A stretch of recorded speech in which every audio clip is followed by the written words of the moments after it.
S news ಕರ್ನಾಟಕದ ಸಮಸ್ತ ವೀಕ್ಷಕರಿಗೆ ನಮಸ್ಕಾರ. ನಾನು ಶಿವಾಜಿ.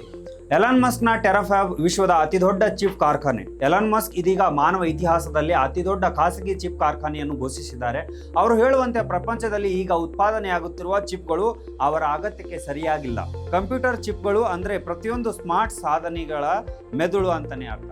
ನಿಮ್ಮ ಫೋನ್, ಕಾರು, ಅಂತರಿಕ್ಷದಲ್ಲಿರುವ ಉಪಗ್ರಹಗಳು ಕೂಡ, ಟೆಸ್ಲಾ ಕಾರುಗಳು, ಸ್ಪೇಸ್ ಎಕ್ಸ್ ರಾಕೆಟ್ಗಳು ಮತ್ತು ಎಐ ವ್ಯವಸ್ಥೆಗಳು, ಇವೆಲ್ಲಕ್ಕೂ ಕೋಟ್ಯಾಂತರ ಚಿಪ್ಗಳು ಬೇಕು.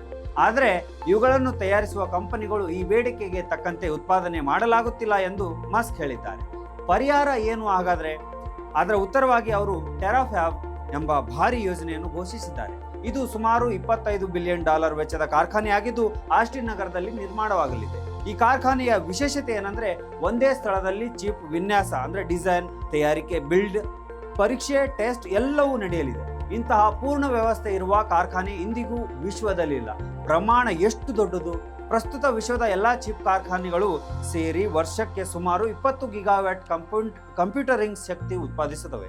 ಆದರೆ ಟೆರಾಫ್ಯಾಬ್ ಗುರಿ 1000 ಗಿಗಾವ್ಯಾಟ್ ಅಂದ್ರೆ ವಿಶ್ವದ ಸಾಕಷ್ಟು ಪ್ರಮಾಣ ಹೆಚ್ಚು ಪಟ್ಟು ಅಂತ. ಈ ಚಿಪ್ಗಳನ್ನು ಎಲ್ಲಿಗೆ ಬಳಸುತ್ತಾರೆ? 20% ಟೆಸ್ಲಾ ಸ್ವಯಂಚಾಲಿತ ಕಾರುಗಳು ಮತ್ತು ಹ್ಯುಮನಾಯ್ಡ್ ರೋಬೋಟ್ಗಳಿಗೆ, 80% ಭೂಮಿಯ ಸುತ್ತಲೂ ತಿರುಗುವ ಉಪಗ್ರಹಗಳಲ್ಲಿ, ಡೇಟಾ ಸೆಂಟರ್ಗಳಿಗೆ.